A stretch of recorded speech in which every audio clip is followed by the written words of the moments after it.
উত্তর 24 পরগনা জেলা তৃণমূল কংগ্রেসের তরফ থেকে বন্যা কবলিত ঘাটাল এলাকায় দুর্গতদের খাদ্য সামগ্রী থেকে শুরু করে জল ওষুধ পাঠানো হলো। ব্যারাকপুরের সাংসদ পার্থ ভৌমিকের উদ্যোগে বন্যা কবলিত এলাকায় ত্রাণ পাঠানো হয়। নৈহাটি পৌরসভা থেকে এই ত্রাণ পাঠানো হয়েছে। ব্যুরো রিপোর্ট, চ্যানেল 24 নাও, সত্য কথা সবার আগে। সমস্ত ঘাটালে আমরা প্রশাসনিক দপ্তর অর্থাৎ এসপি সাহেবের ওখানে পাঠাচ্ছি। এসপি সাহেব ঘাটালের পুলিশ সুপার, ওখানে এসপি সাহেবের কাছে আমরা পাঠাচ্ছি। সেখান থেকে বন্যার্ত মানুষ যারা, তাদের মধ্যে ডিস্ট্রিবিউট হবে। মাননীয় মুখ্যমন্ত্রী মমতা বন্দ্যোপাধ্যায়ের নির্দেশে আমরা ঘাটালের বন্যা কবলিত মানুষের পাশে আমাদের উত্তর 24 জেলা তৃণমূল কংগ্রেসের পক্ষ থেকে সামান্য কিছু ত্রাণ পাঠালাম, যাতে বন্যার্ত মানুষের এই অসহায় অবস্থায় তাদের পাশে দাঁড়ানো যায়।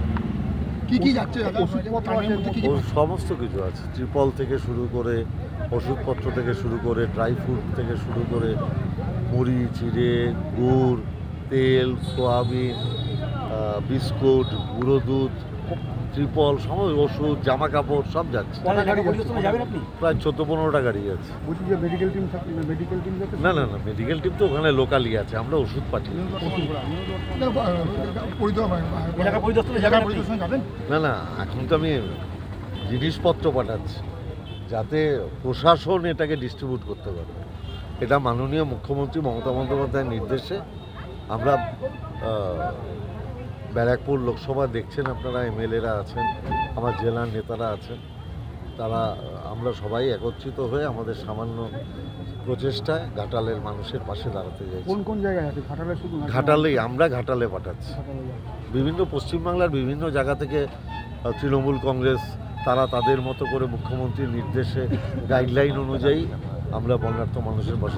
যে মাস্টার প্ল্যান, সেই মাস্টার প্ল্যান আজ পর্যন্ত কোনো বাস্তবে রূপ পেল না। মাস্টার প্ল্যান তো করার কথা ছিল কেন্দ্রীয় সরকারের, বিজেপি সেটা করেনি।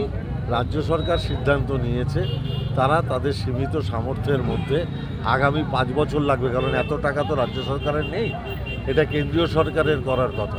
কিন্তু কেন্দ্রীয় সরকার তো চায় না বাংলার মানুষ ভালো মতো থাকুক, তাই তারা ঘাটালের মাস্টার প্ল্যান স্যাংশন করছে না।